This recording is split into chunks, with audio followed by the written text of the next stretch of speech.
Unspoiled Network podcast.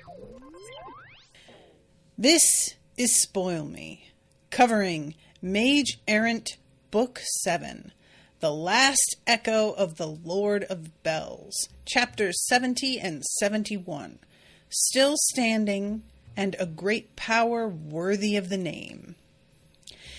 In these chapters, everybody unleashes everything they've got on Heliothrax, and it almost isn't enough. It comes really close to still not being enough. This bitch was crazy. Welcome to Spoil Me.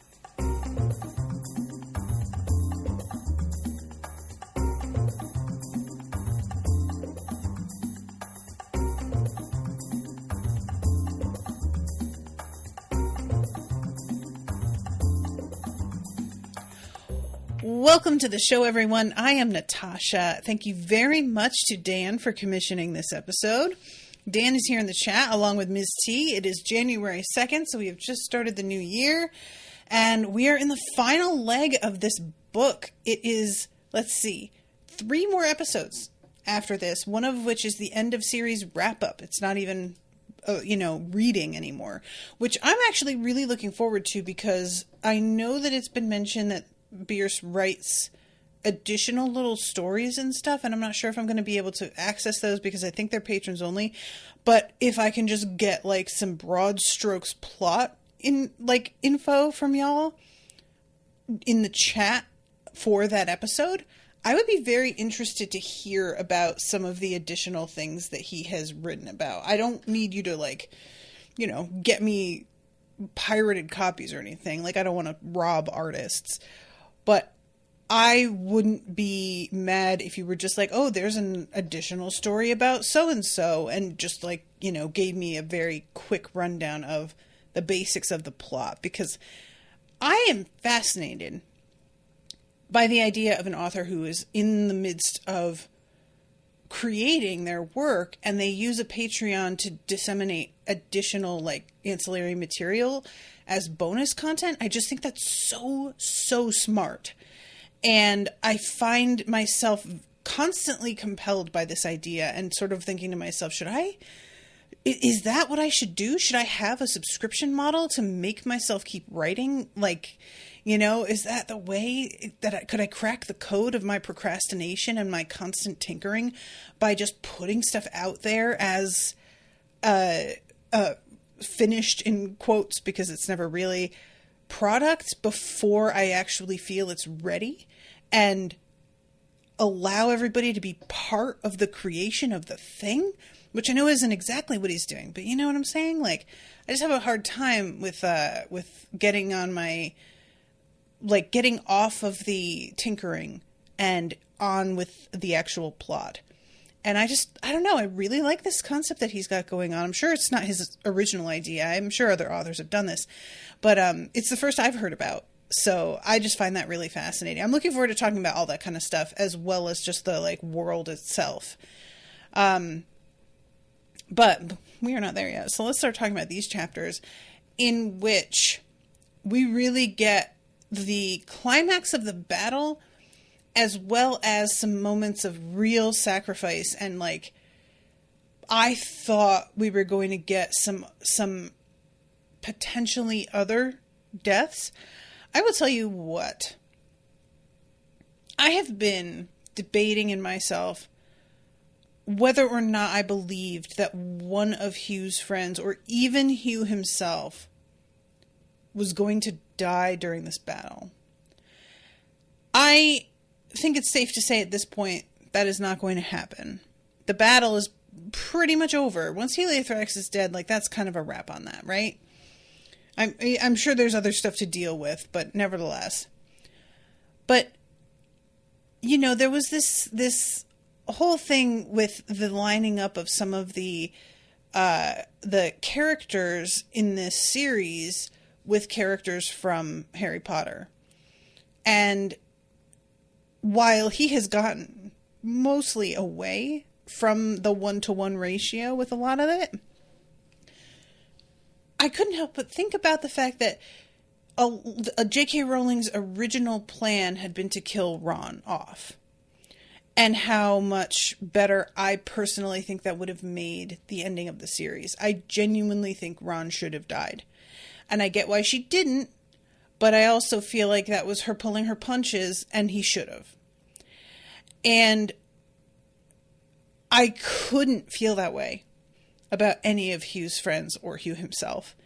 There was something about Ron as a character and how consistently he fucked up as a friend and how badly he judged Harry, and he just wasn't consistently aces the way that this group of friends is with each other.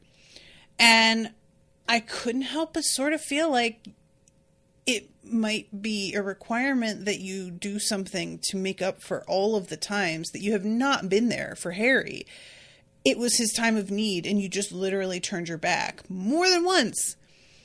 And that's just never really been the vibe with this crew. So a sacrifice of any of them just felt cruel and unnecessary in a way that it didn't with the Harry Potter series. Ms. T says, I could never stand Ron. Anybody who is a patron and is able to listen to the Harry Potter, the old recordings, because I took it off public, can hear me and Rashawn talk a lot of shit about Ron. And like, there are plenty of arguments from people that are compelling about how Ron represents the real humanity of people and how we're not always at our best. And we aren't always good communicators, and we aren't loyal, and and I really get that, and I respect that as a concept, but I do not like him as a character. I'm sorry.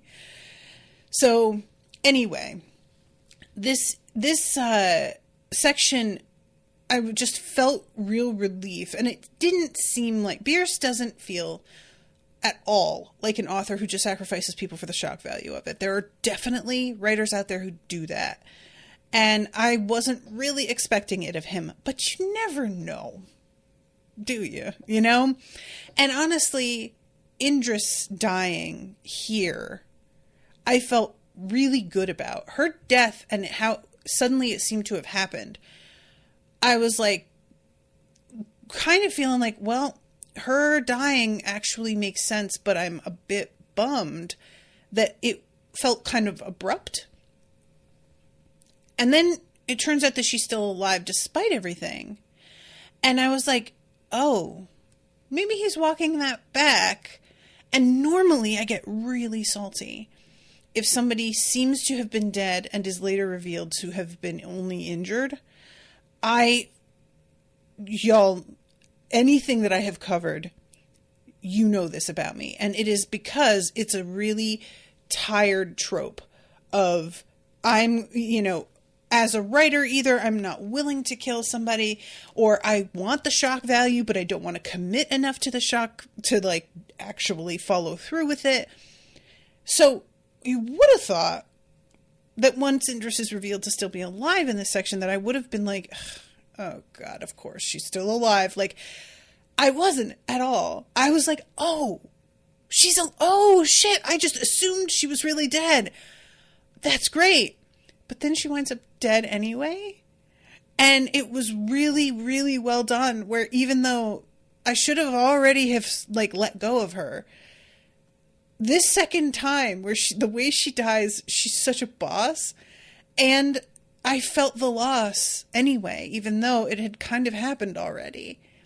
And I just felt like this was extremely difficult to pull off. And I don't know exactly what about this makes it work. I think it's a combo of I have grown to really like Indris. So many writers will do this sort of thing with a character that I either don't like very much, where they'll bring somebody back and be like, oh, he didn't die. And I'm like, why didn't he? Nobody cares about this guy. You could have killed him and it would have been fine.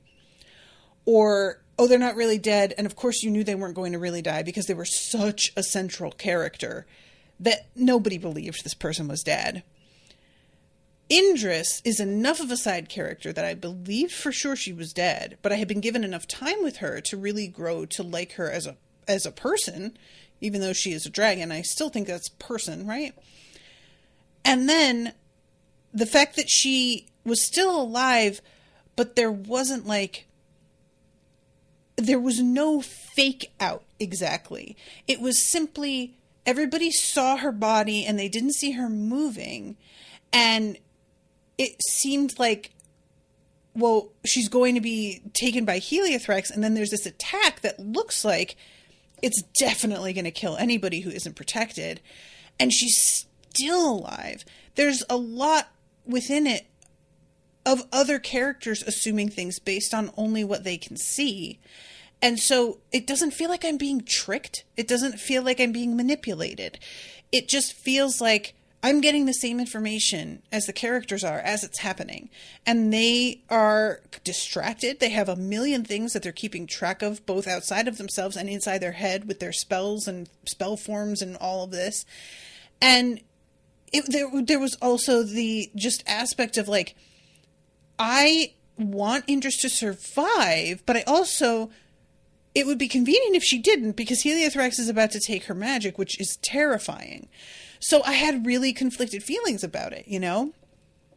And then the way that she is allowed to have one last hurrah, but go out with a real fucking smirk, a literal smirk is described repeatedly, is just a death I think she would be very proud of. Like, you know, were she given a little bit of, what do you call it? Like, somebody's recording from the future of the way she died, I think she would cackle and be like, I'm all right with that, you know? And we can only hope to die in a way that we're pleased with. So let's see. Ms. T says, I can never stand Ron. I don't see a Ron equivalent in this series, like, at all. Am I wrong? I was thinking Talia, because the red hair, the huge family, the kind of like temper tantrum that she has about his wards and stuff and how unreasonable she is. She's really the only one that ever kind of blows up at Hugh.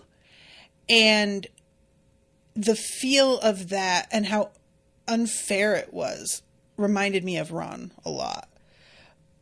She overcomes it very quickly, you know, like it's not that nobody ever does this, but it's done early and it's taken care of pretty quickly. And everybody grows and moves on from that sort of like petulant behavior. But that was who I thought of. And her parents are very Weasley-ish, you know, like vicious, but Weasley-ish.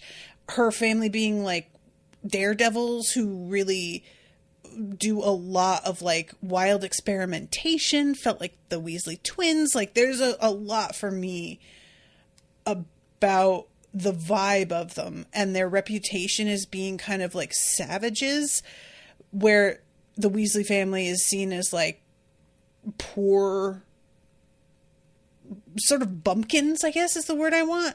There's just he didn't go a complete copy or anything, but there's a lot of parallels to me. But you know, I wasn't really even thinking at that when I was thinking, is anybody going to die? And I was thinking about how I would have been okay with Ron dying. I was not thinking I'd be okay with Talia dying, because by this book, those parallels don't really mean as much to me anymore. Dan says, I'm not giving JK that much credit. He was just a poorly written character. I think that could also be argued. I forgot Talia was a bit of a pain in the beginning. Yeah. You're right. I disliked Ron so much it blinded me.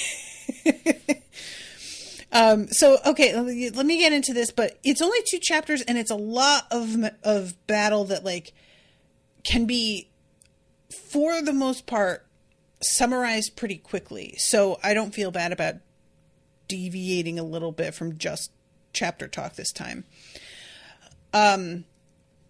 So Hugh is in the midst of watching everybody starting to fall, and he is having to hold up this guard against I guess it's sort of like radiation.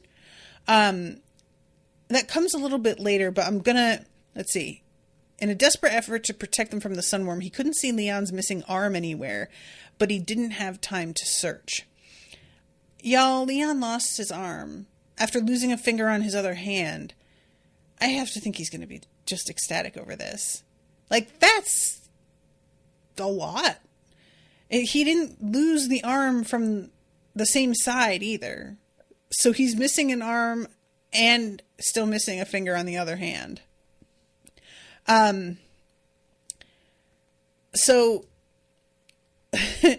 Heliothrax is just such a monster throughout this too. Like he's doing all these things and she doesn't even notice because she is so impervious to damage unless it's on this massive scale that it's basically like somebody spritzing her with a spray bottle while other people are, stabbing her.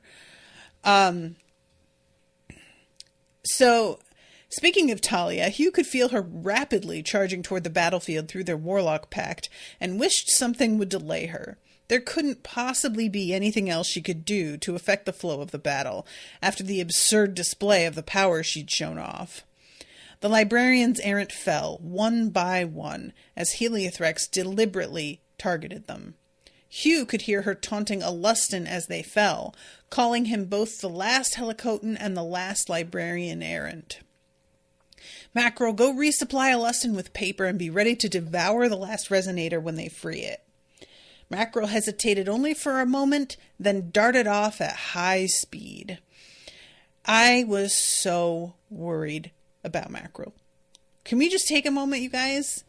You all know, setting aside the fact that he is sending Mackerel in right up against Alustin in the midst of this, which I already do not like. Pardon me, I'm going to take a sip of tea. My throat is sore today. Setting that aside, y'all know Mackerel's indigestion, for lack of a better word, every time he eats a resonator. It's been on my mind.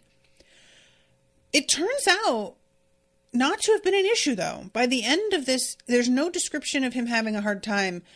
I don't know if it's simply because there's other things better to describe that are going on and we're not, watching Mackerel. But it's not apparently a problem, which is I'm both relieved by but sort of puzzled because I really thought that was something that was getting built in tension. So finally, Rhodes is like, all right, guys, we can't just keep throwing ourselves at her like this. We're going to die if we don't figure out another way. And he's like, I can try. I have learned about fighting dragons from my master. And dragons do not like having up-close personal fighters that are smaller than them because it's really hard to get a hold of them. And he was like, I mean, normally, but not her. Her magic doesn't have that issue. And he admits, I can keep her attention for maybe a minute or two. To which Ed and Slane says that will have to be enough. Guys, I know that I keep confusing them. I thought Ed and Slane was killed. I thought that was which is the one that was killed? It was another person with an E. Was it Emmerich? Was that his name? There was an E, and I think that maybe he was the one who taught wards to Hugh, or not wards, spell forms, right? Is it that guy that died? This whole time I've been thinking it's the ceramic dude, but this is the ceramic guy. I have no idea why I get them so badly mixed up other than the fact that they both have names that start with E and are older authority figures, and they don't the sound guy, says Dan, whose name escapes me now. Oh, then I definitely didn't remember. Shit. It was somebody that I was like, oh, I'm sad. I didn't expect him to die the way that he did because it was a really quick, sudden, terrible death. But I am really not keeping these people straight in my mind then. I thought that was somebody else. So he says he blocks a volley of spells with his ceramic tiles, then launched as a dozen at Heliothrax's broken leg. It worked, trying to enrage her. because a moment later, dozens, hundreds of bronze scraps like jagged knives swarmed through their defenses, punching easily through the crown's wards and Slane's own defenses, and then converged on the man. And then he was gone. And they're thinking, of course, this guy is dead. No. He sits up. A modular ward assembled itself out of fingernail-sized ceramic tiles, swept up all the bronze shards, and then was thrown into the distance. How are you not dead? Added defensive wards to my internal ceramic armor. Disturbing but impressive, Shimmering Cardivan said. I want some, Graham complained, as he stared at Heliothrax, not visibly casting any magic. I really, really love this ceramic thing.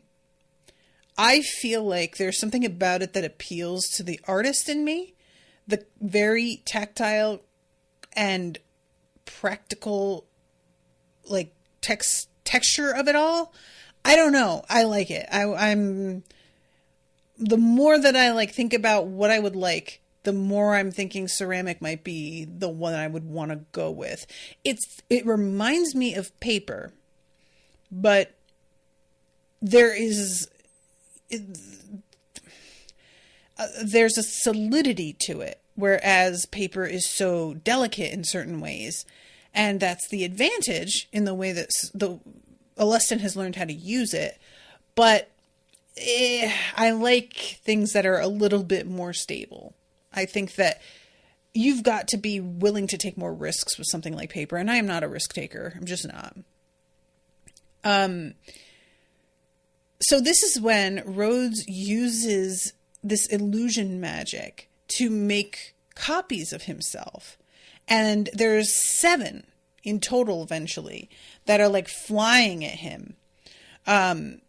Vervin and Scrathanax, the only flight mages that had survived the aborted charge, chose that moment to strike Heliothrax in the side with a burst of gravity, wind, and sound. It didn't knock her down, but it did force her to redistribute her weight. So, there is this... In the midst of all of it, they keep trying to attack the blue dragon head that has the resonator in its mouth. And they are not managing to, like, cut it. There are big cords that are, like, flesh-like, holding its mouth shut. So they have to cut through all of those just to get to it. And she has this really intense series of layered spells around it to protect it. So it's really... it would be difficult anyway, but the fact that it's like on her body as she's moving, I mean, that's really, really hard. They were slowly outpacing Heliothrax's regenerative capabilities, but the lightning bolts and ice shards curving up to strike at them gave them precious little room to maneuver. Alestin's paper wards were barely keeping the attacks off the 3 of them, and they were falling apart rapidly in the rain. So, this is when Eudaxus shows up again. And this, you guys, I really enjoy this dude, and I was so sad on his behalf at what happened to Indris. Like, I'm sure... in comparison with her simply dying of her wounds, which it looks like is what's going to happen, he wildly prefers the way she actually goes out. But the devotion that we know he has for Indris is so profound and beyond any understanding I have of that kind of loyalty. Like, he worships her, which I don't really understand, you know? I really like him as a person. And I feel bad because he's going to grieve so hard. And like, what does a person who has had this single-minded worship for a being do after that's taken from them? Does he find somebody else to worship? Is it ever the same for him again? Like, I don't know how you pick up and carry on when someone that you viewed as a deity is gone and you see that they're dead. Like, it's not having faith. It's not something that you're believing in sight unseen. This is a being that was living and breathing that you know is not anymore. I feel like that's world-shaking stuff, you know? So this is when he feels something coming from where Talia is at. A glow rose in the distance, and while Hugh tried futilely to prevent Heliothrax from breathing with his wind magic, he peered through the toxic rain toward the glow. He could just barely make out Talia's tattoos and armor spell forms in the dark, even enough to give her a purple hue, but she wasn't where most of the light came from. It was the fallen tower she stood on that was glowing. One of the huge enchanted lightning spires that had killed so many of the Coven's mages. It said something about how much Graham's mysterious spell had exhausted her and how annoying Rhodes was. That Heliothrax didn't notice the buildup of lightning until heartbeats before it fired. Too late to block or dodge the lance of lightning. It gouged its way across Heliothrax's unprotected, scaleless flank for several moments until it abruptly cut off and the lightning spire started vibrating. And for a second, he was like, oh my God, Talia didn't make it. And then before he knows it, she's literally standing next to him and he's like, oh my God. This is when there's a vibration that begins and he was like, you have to get everybody out of here. Eden Slane began dumping ceramic tiles out of his storage tattoo faster than ever, wrapping layer after layer of interlocking shields around the outside of the crown. Eudaxus teleported in and out, delivering Sabe's cousin Vervin. Shimmering Cardivan closed their eyes, and through the few gaps that hadn't closed in Eden's tile shield, Hugh saw the very air around them begin to vibrate in some sort of sonic shield. Eudaxus teleported in carrying Rhodes. He barely even flickered into sight before he was gone again.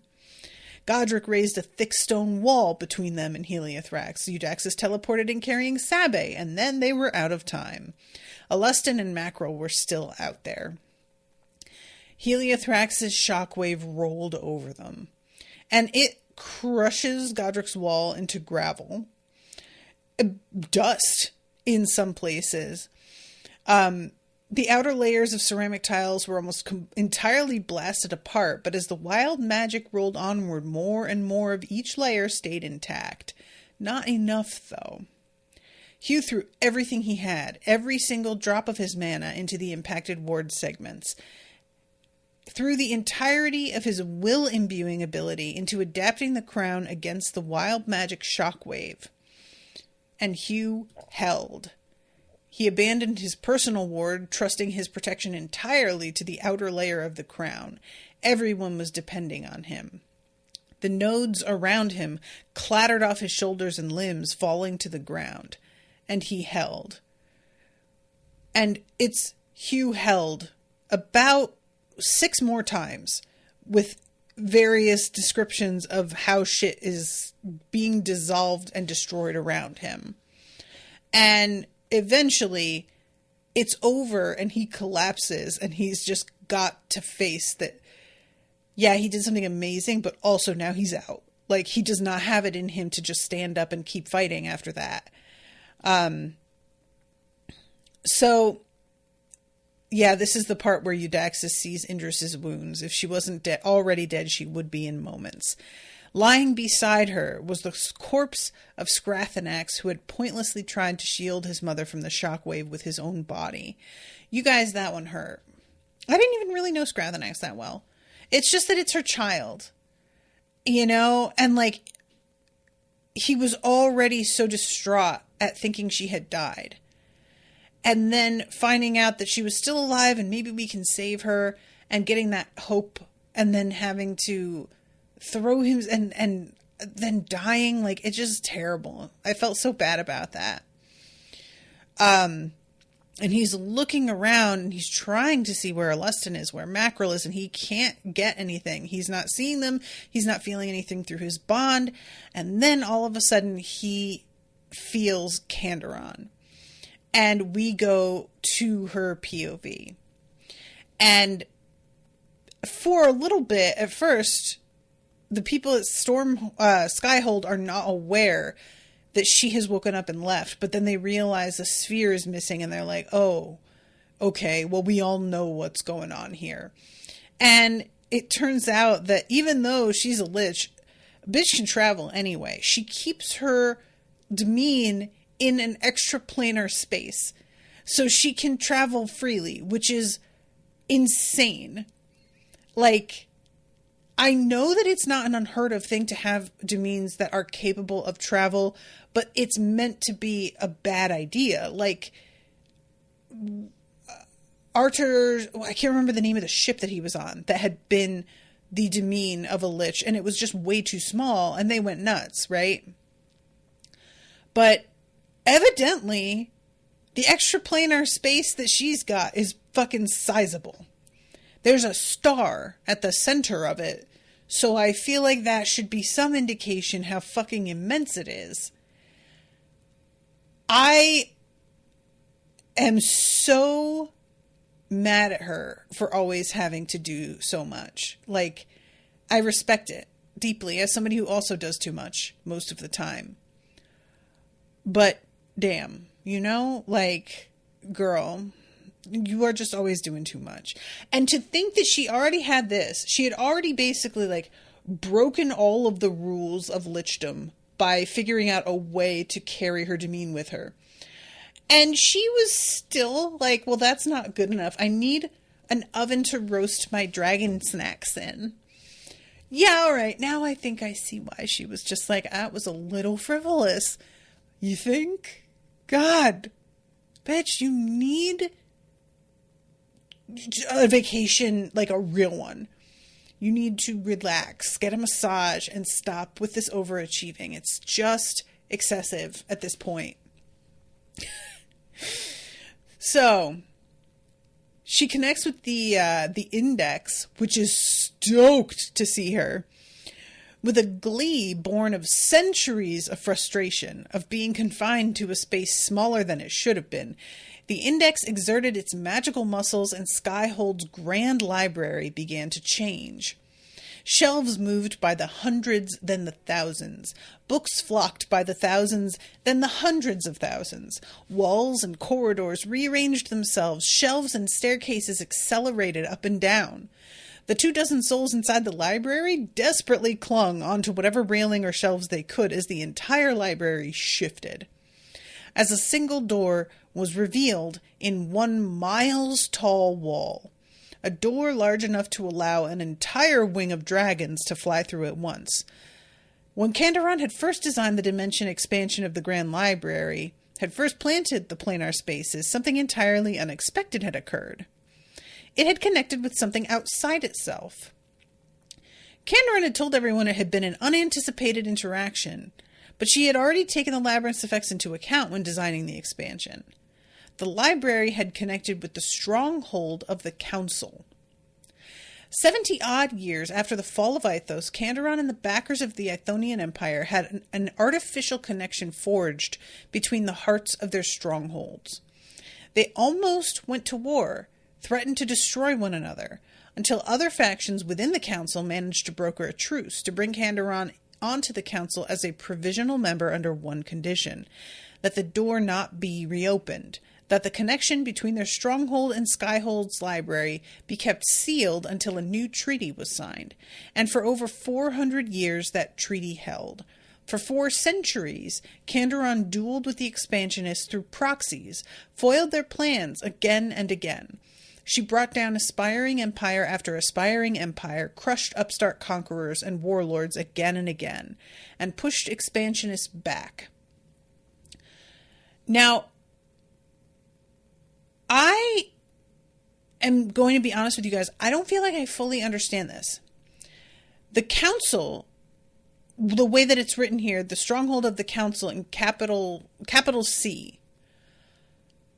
I was thinking that this meant Skyhold's council. But the way that this is talking is that it's more than that council. Like I'm feeling like I am confusing either the point of Skyhold's council, which I thought was to manage Skyhold, And the council that is described here, which is meant to like keep Ithos safe, all of Ithos, which is a different situation. Dan says it's more than that. You aren't supposed to fully understand this. Okay. If I'm not supposed to fully understand this, I feel like this isn't done super well. I think I found really the Achilles heel in Bierce's writing. If I were going to ask him to work on anything, it would be info dumping. He is really, really all over the place with the way he chooses to do it. And he holds things close to the chest and other things he tells us way more than we need to know. I think there is a lot, and maybe this will pay off in a way that I will see him needing to hold on to this later, and I'll be like, never mind.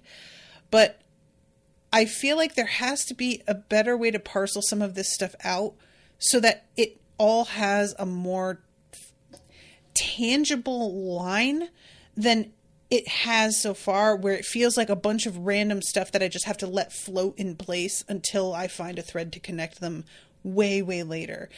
You can do that if it's like one or two things that you're letting float, but once you get to the point where it's like 11, that's too many things floating and they begin to crash into each other and get confused.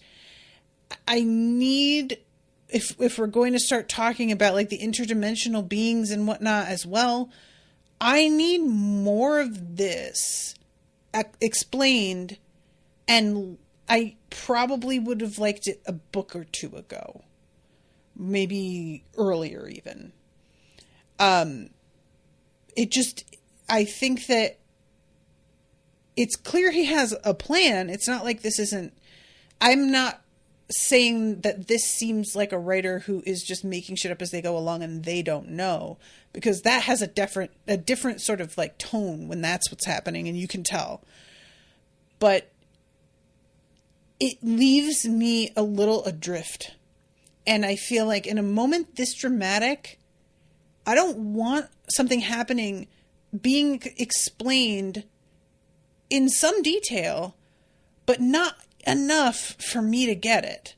This is let what's happening either be fully explained or completely leave it out and let her have this moment and don't explain until you're prepared to give us everything. I don't think there's much tension added by giving us this piece, but not the rest of it. It doesn't seem to serve anything to me. So that's just my opinion as of right now. So she has pushed the expansionists to the brink of defeat. All Kandaron had to do now was keep that door closed, and their final defeat was as good as guaranteed. But she calls for it to be opened. And she manages to squeeze through by pulling her, like, mass into her extraplanar space and shrinking tiny and then expands again. And let's see, Dan in the chat says, you get more explanation within a couple of chapters. It's kind of one of those things that's less confusing if you're reading straight through. But yeah, definitely lots of one-off, what was that in this section. Yeah, I feel like in taking it with the group that was like warring during the battle, you know, and they were meeting up with other extraplanar beings, like it's clearly that's part of what we're talking about here, right? Like it's linked to this. But I just feel like there had to be a more elegant way. And because I don't know exactly where we're going, I can't say right now what that would be. I'm not working with a full picture. But anyway, so we go back to Hugh here. And he is like barely managing to stay on his feet, and he is desperately looking through all of the random stuff in his storage tattoo for something that could possibly help. And eventually he finds his sling and is just like, maybe this will work. And what his plan is to simply like give everybody else a tiny little breath of distraction by firing these ward stones against Heliothrax in some place that she'll fucking notice. And his thing is into her mouth, which feels like I am certain she has laid all kinds of protections inside her mouth. She's not somebody to overlook any target that huge and that sort of cliched as a weak point, but that doesn't mean it wouldn't distract her. Whether or not it's enough to kill her isn't the same question. And just as he is about to fire, like he's looking around like, okay, where am I going to hit? He feels Mackerel, and then he sees a flash of Mackerel and a Lustin right above Heliothrax, and he's like, oh, okay. They're hovering, waiting for a moment where they can like, you know, swoop in and try and open that dragon's mouth. And he fires all of them, and they all either miss completely or are redirected by somebody else's wind magic, and he's just like, God damn it. And I really love this. He once he like loses the last of the ward stones, it says he considered just dropping the sling off the pile of rubble into the toxic puddle below it. Then he raised his other hand and slapped himself fully across the face. He had had enough self-pity for a lifetime. He could have a mental breakdown later, and almost certainly would, but right now his friends needed his help. Raise your hand if you've ever slapped yourself across the face. I've done it. There's been more than one time where I was just like, you need to get it the fuck together. Like, I was just realizing, bitch, nobody cares. You need to shut up and do the thing, and you can cry later. Like, there's just, you know, there's feeling your feelings, and then there's like what's appropriate for the moment. And they are not always the same thing. Feeling your feelings is what you do when the time is right. And granted, saying that can easily become a mantra that you use to then avoid feeling your feelings at all for a very, very long time. But there's truth to it, and you just have to find a balance. So he finally finds this one last thing, and it doesn't say what it is until he manages to hit the blue dragon. And it turns out it's the scent-absorbing marble Godric gave Hugh. And he targets the blue dragon's nose because he's like, I know Heliothrax guards her own senses, her own sense of smell. But I bet, even though she would intend to spread that protection to all of the heads on her body, she wouldn't have gotten around to it yet, because that probably takes a lot of time. So I'm going to take this risk and fire it. And it just breaks and releases all of these stenches all at once. And there's a long list of smells. And I really liked that it's sort of a trip down memory lane. You know, it's a means of like reminding us the journey we've come on and the places we've been. The stink of dozens of chamber pots, the smoke of the battles, flowers and rot from the jungle, magical mold, dream fire smells, and the residue of multiple sea voyages worth of Talia's vomit, the guts of a crab monster, and most of all, nearly overwhelming all the other stinks, drifted the stench of years and years of Hugh's own armpits, which would brook few rivals among even other teenage boys. And I thought this was a wonderful payoff, because that marble felt like a big deal somehow, you know? And I'm really glad to see it used this way. I think it's an honorable death for this marble. I'm hoping he can get another one. And I feel like this could be something that, if Godric were looking for a get-rich-quick scheme, making these and selling them as deodorizers would probably net him a good amount if he wanted to. As Heliothrax began to heave and vomit, a Lustin and Macro phased back out of the storage tattoo once more. because they keep like going in and out to avoid the spurts of magic coming off Heliothrax, and he recognizes later on that he's probably done some permanent damage to his shoulder, which is interesting because like up to now it has not mattered because he had thought he was going to die anyway. He was seeing this as his last day on Earth, so to speak, and now maybe he has more to worry about than he thought. So this poor blue dragon too wants to die. Like that's what got me so bad. It's part of Heliothrax in a literal sense, but it isn't at all, really. And I just felt for it so much. And he, like, there's a lot that goes into finally getting this, like, mouth open, but I'm not going to go through all of it. It's just eventually Indris is the one who makes the difference. She goes after Heliothrax, not using magic, just straight up being a fucking dragon with teeth, and bites Indris in the ass. Bites Indris's ass so hard that Indris literally screeches.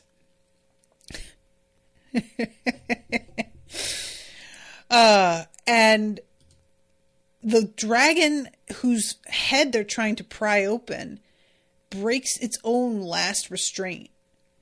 On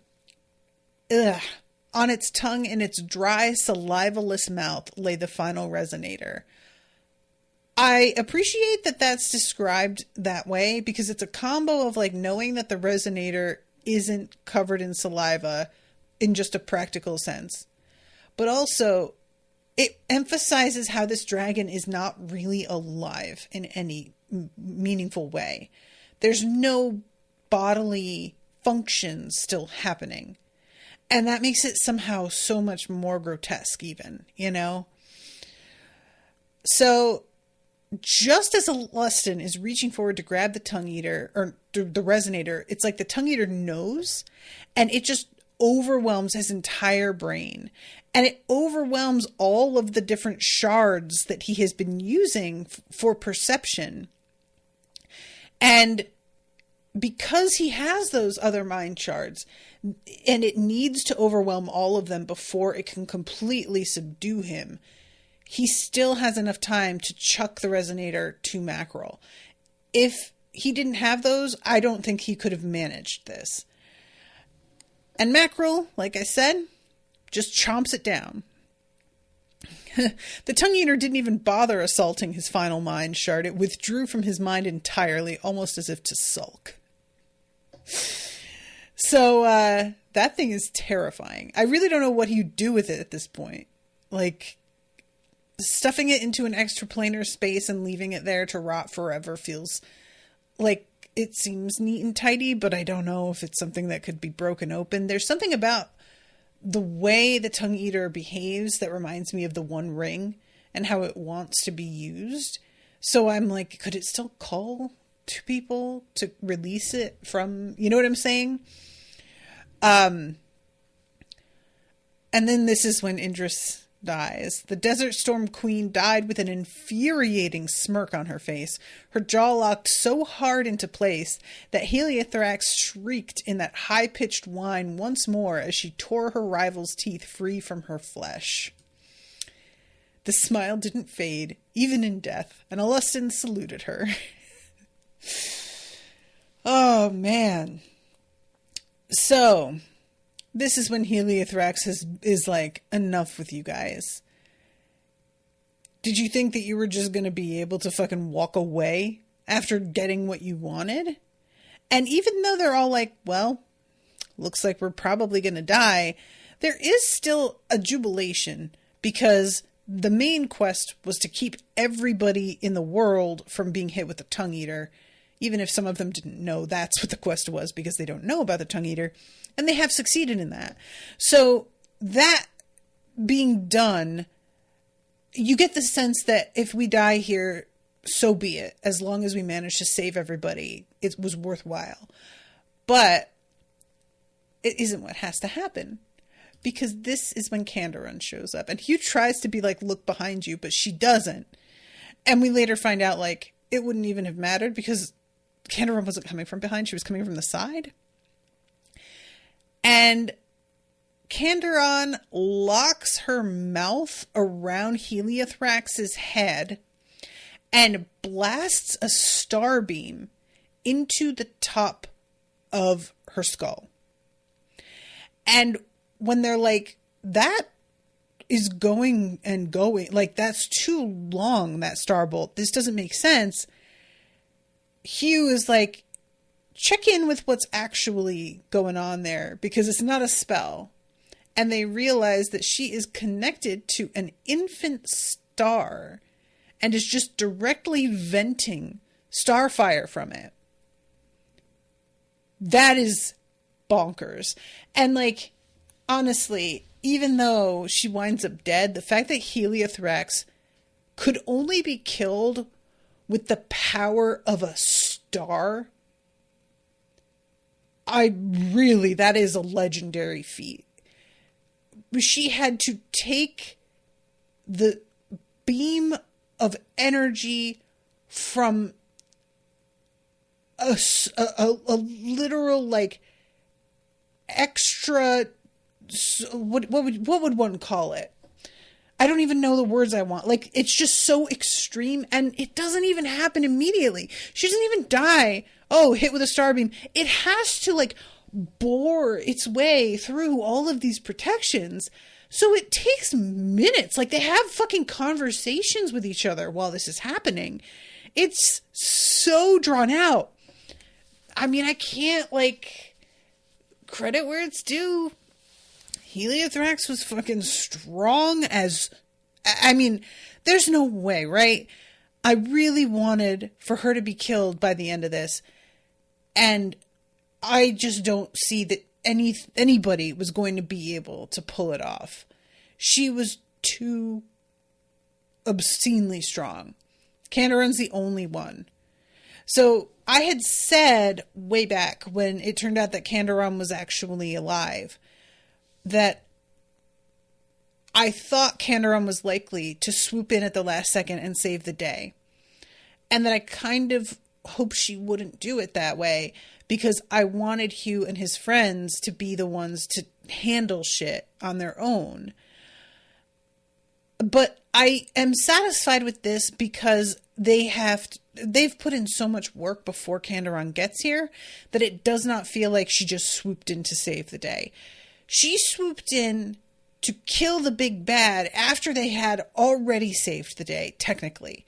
She's saving their lives, but saving the day was done by the team, really. If you think about saving the whole world as saving the day, which I do. So I think that we kind of got that ending, but not in a way that felt like if Candaron hadn't shown up, nothing would have been solved. Everybody would have died that we know and like, and that really would have sucked. But the Tongue Eater would not have been released, and that was really the concern weighing on all of those people, and they would have counted their own deaths as necessary. And so I'm happy with this. I like it. So yeah, eventually it breaks through, and they're talking about what Candaron is now. And Eden calls her a mobile lich, and Hugh is like, she's more than that.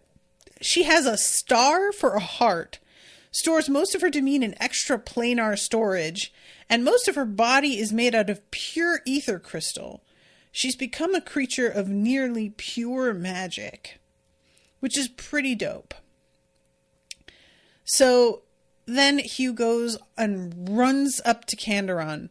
At first, he can just like wrap his arms around her leg, and it's not even like they go around her leg. It's just the smallest part that he can actually wrap arms around. But she shrinks herself down. And it says that the parts that had been smooth cold crystal changed into fur, made of blue crystal fibers that seemed to carry light oddly through itself, but fur nonetheless. I couldn't stop thinking about fiberglass, and I just kept getting the itches. Like, oh, you know, that's horrifying.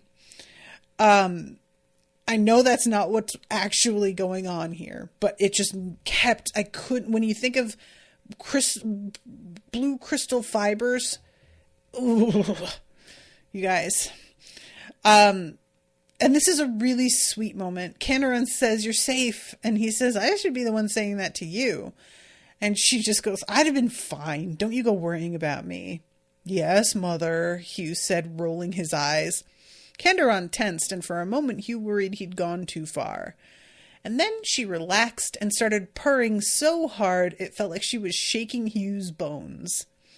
Someone had summoned a windshield over them, and despite everything there was still to be done, Hugh and Errant stayed there, not even speaking, for nearly 20 minutes. And that is the end of chapter 71.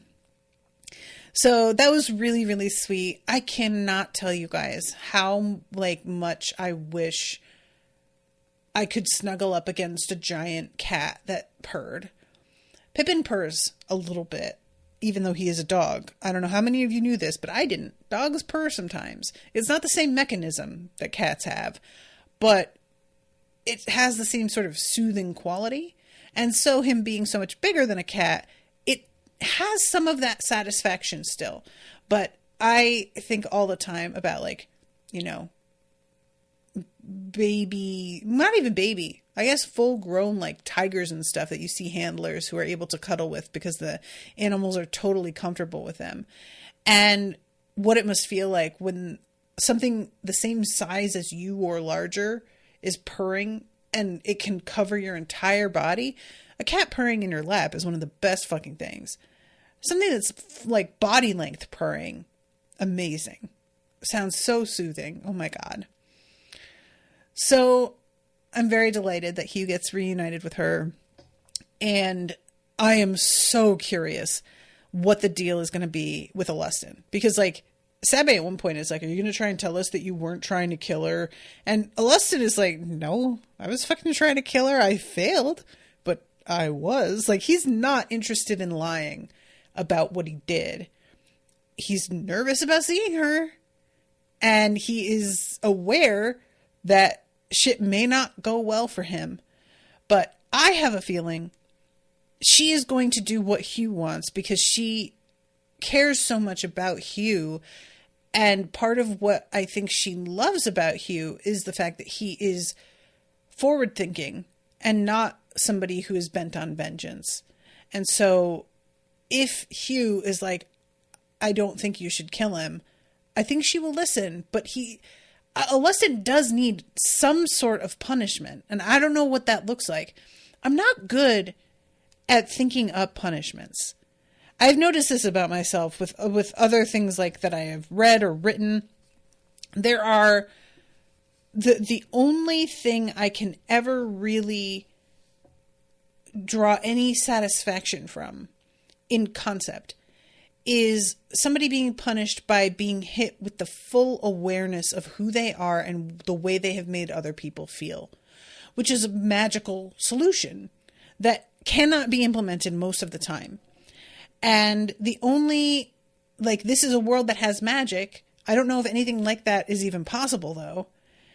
And I just genuinely, that people have talked about, Donald Trump and wanting him arrested and thrown in jail. And it doesn't hold any satisfaction for me because as much as he belongs there, Donald Trump does not believe that about himself. And all he will do is weaponize his position as a martyr and manage to continue to foment these lunatics who are obsessed with him. I want him to be brought low by self-awareness and to realize what a small, sad, pitiful person he actually is. But a man like that, whose whole life revolves around self-delusion, it's never going to happen unless it's in the afterlife, So nothing I ever can think of for punishment really satisfies me, because ultimately what I always want is for the person to be truly sorry and understand the extent of the damage they've done. And there's never a way to actually pull that off. Sorry, Dan says, the Aragon solution. I don't remember that. I read that book with the book club with boys from Overdue a couple of years ago. What a wild episode that was. But I don't remember that happening in there. Oh, from the final book. Okay, I only read the first one, so I do not know. Ms. T says Demon Reach. Is that how that works there, though? It doesn't seem like a lot of those beings are aware of the damage they've done. It seems like they're just left to think it over, which doesn't really... It's like that's just sort of prison, and people can choose not to think it over, and it's their prerogative if they want to continue to lie to themselves. For those who don't know what I'm talking about, Demon Reach is a location in the Dresden Files series, and I won't give it away because you should read the books, but it's a real wild place. So I'm not sure about that, Miss T. I may be wrong. I didn't think so, but maybe I'm wrong. I'm going to look into that now. But yeah, anyway, so only a couple of episodes left reading and then a wrap-up episode, guys. So we are approaching the end of this. I really hope that you're enjoying the coverage. I've seen a few people commenting on YouTube, which is not a place that I frequent very often. I post there automatically, but I'm not somebody who's on YouTube often. And I really encourage those folks to go into the show notes and join the Discord if you want to chat spoilers and stuff. There was somebody recently left a comment saying that they really felt like Talia's attack should have killed Heliothrax, because if once you start fucking with something's nervous system, that's a wrap. And I don't really have an opinion on that. Like, I see what they mean, but also magic. So I don't, you know what I mean? But it would be fun to see that debated. So you should go into the Discord. You can join without becoming a patron or anything. It's a free thing. And if you have any trouble with it, you can message me or one of the mods, Alex, Candace, and we can fix whatever problem you're having with it. All right, everybody. Thank you again. Until next time. Toodaloo, motherfuckers.